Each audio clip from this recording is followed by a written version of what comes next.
Mitohy hatrany ny fizarana ny vatsinjo izay tanterahany ministeran'ny fambolena sy ny fiompiana Aronjona sy ny faritra Analamanga ary ny fikambanana Fity ao anatin'ny boriboritany fahaefatra eny amin'ny kianja Bora Anosy 100 tokantrano sahirana manodidina ny 180 sy 300 avy ao amin'ny fokotany Volandray Anosy Be no nisitraka ny fanampiana ny alatsinainy fa 1 Aogositra 2024 lasa teo tambavy CVO vary 50 kilao menaka 2 litatra ronono mandry 2 boaty ary voamaina no natolotra tamin'izany miezaka hatrany ny fitondram-panjakana manampy ny vahoaka amin'ny fiatrehana amin'ny ady atao amin'ity valana aretina coronavirus ity. Ny asako mpivarotra amoron-dalana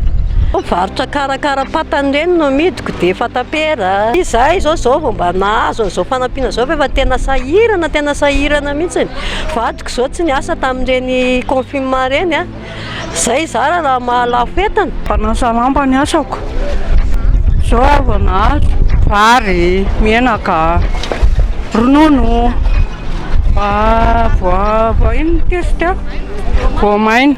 mpivarotra voankazo zay 5 mianaka zay zao vao nahazo mihitsy vary 1 kitapo dia menaka 2 litra dia ronono 2 boaty voanemba CVO. Ty za zao efa tsy nanantena hoe mba azo alizy tsony ka iza mba voasoratra atao ihany ny anarako dia mba nahazo alizy dia misaotra betsaka ny karakara rehetrarehetra sy ny misaotra indrindra président république Andry Rajoelina fa tena mikarakara tokoa izy ary tena mahatsiaro vahoaka majinika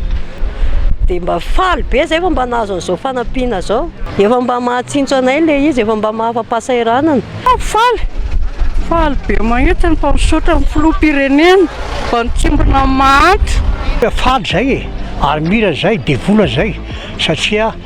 ato ny zavatra natao ary nakasitrahanay